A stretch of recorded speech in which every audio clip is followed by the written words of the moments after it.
I think that every department needs, every officer needs to learn some empty-handed skills because Getting control of a out of control perpetrator is really I mean, important. Yeah, that's without using a that firearm. firearm. That firearm should be the last thing you Right. even think about. Yeah. And really, pepper spray and a taser. I mean, I know a lot of law enforcement officers, and they'd be fine with not having with only using open hands, for the vast majority of the situations they're caught in. But Right. there's I just think that law enforcement, they need more training. Yeah. I hope that some funds start to become available where they do that. This was a bad situation all around. What's happening in Minneapolis is a bad situation, period. I'm trying to watch my words because I don't want to get sued or get a nasty, letter from an attorney. Right. I think that a lot of what we're seeing in Minneapolis right now is because there's a lot of fraud.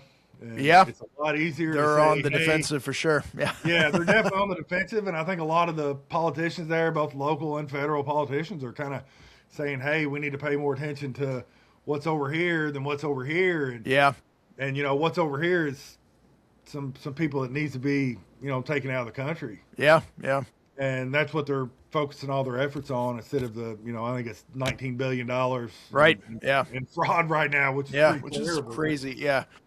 Yeah, I saw something where Trump put out. He's like, they came over here with nothing, and somehow they stole $19 billion. It's like, now they're living better than I am. Right? Yeah. I got 2 companies and 2 jobs. Right.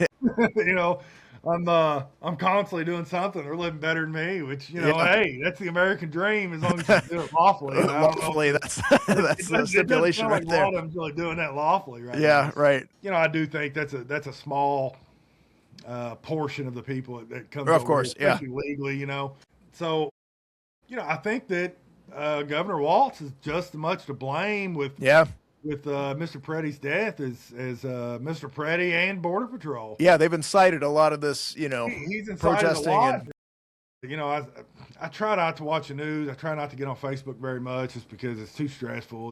Yeah. It's depressing. It's a rabbit hole. I find it to be a time suck if I'm on comments too much. Yeah, it's depressing. I don't like to be depressed, so I try to stay off there as much as possible. Our there's spots in our country that's really gone to the wayside there. So you can't incite violence and then be appalled when violence happens. Yeah.